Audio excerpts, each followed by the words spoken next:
حضرت اقدس مسیح موعود علیہ الصلوۃ والسلام نے ایک چیلنج دیا ہے وفات مسیح کے سلسلے میں، اور آپ نے جو بہت سی آیات سے استنباط فرمایا، ان میں ایک یہ بھی آیت ہے جو زیر بحث ہے، اور اس ضمن میں ایک مخالفین کو چیلنج دیا۔ آپ فرماتے ہیں میں آپ کو 1000 روپیہ بطور انعام دینے کو تیار ہوں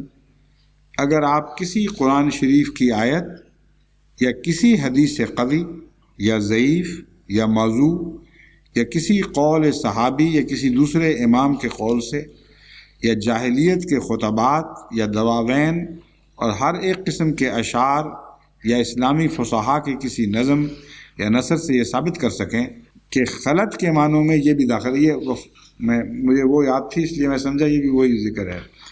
یہ اسی آیت کے متعلق چیلنج ہے، خلا والی آیت کے متعلق۔ فرماتے ہیں کسی نظم یا نثر سے ثابت کر سکیں خلط کے معنوں میں یہ بھی داخل ہے کہ کوئی شخص ما جسم عنصری آسمان پر چلا جائے۔ خدا تعالیٰ کا قرآن شریف میں اول خلط کا بیان کرنا اور پھر ایسی عبارت میں جو بموجب اصول بلاغت و معانی تفسیر کے محل میں ہو، اصول بلاغت و معانی تفسیر کے محل میں ہو، صرف مرنا یا قتل کیے جانا بیان فرمانا، کیا مومن کے لیے یہ اس بات پر حجت قاطع نہیں ہے کہ خلط کے معنی اس محل میں 2 ہی ہیں، یعنی مرنا یا قتل کیے جانا؟ اب خدا کی گواہی کے بعد اور کس کی گواہی کی ضرورت ہے؟ الحمدللہ ثم الحمدللہ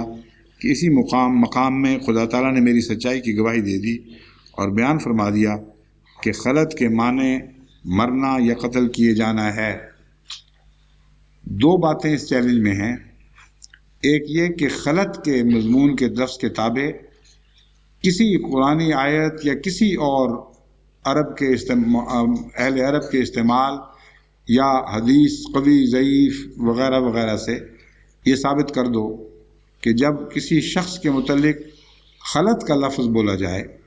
تو اس سے مراد اس کا جسم سمیت زندہ اٹھا کر آسمان پر لے جایا جانا ہو۔ ایک یہ چیلنج ہے۔ دوسرا، اپنے دعوے کی تائید میں یہ دلیل ہے کہ قرآن کریم نے لغت سے ہمیں مستغنی کر دیا ہے۔ میں جو لغت کا حوالہ دے رہا ہوں یہ تم لوگوں کی خاطر بات کر رہا ہوں جو ابھی بھی لغت کو کچھ اہمیت دے رہے ہیں، مگر جب قرآن خود لغت بن جائے اور ایک لفظ کے معنی کھول کر بیان فرما دے تو پھر مومن کا یہ شیوہ نہیں ہے کہ قرآن کی تفسیر کو چھوڑ کر کسی لغت کی طرف رجوع کرے اور وہاں اپنے مطلب کا معنی تلاش کرے۔ بس آپ فرماتے ہیں کہ اس آیت کریمہ میں قرآن کریم نے خلط کا معنی خود کر دیا ہے، افہم مات و قتل، کوئی تیسرا معنی کیا ہی نہیں۔ بس اگر کوئی تیسرا معنی کیا جانا چاہیے تھا تو یہ موقع تھا، یعنی حضرت مسیح موعود علیہ السلام نے مخالفین کو چیلنج دے کر ان کو جگہ بھی دکھا دی کہ تمہیں کہاں سے کس جگہ تلاش کرو تو ممکن ہے تمہاری آرزو پوری ہو۔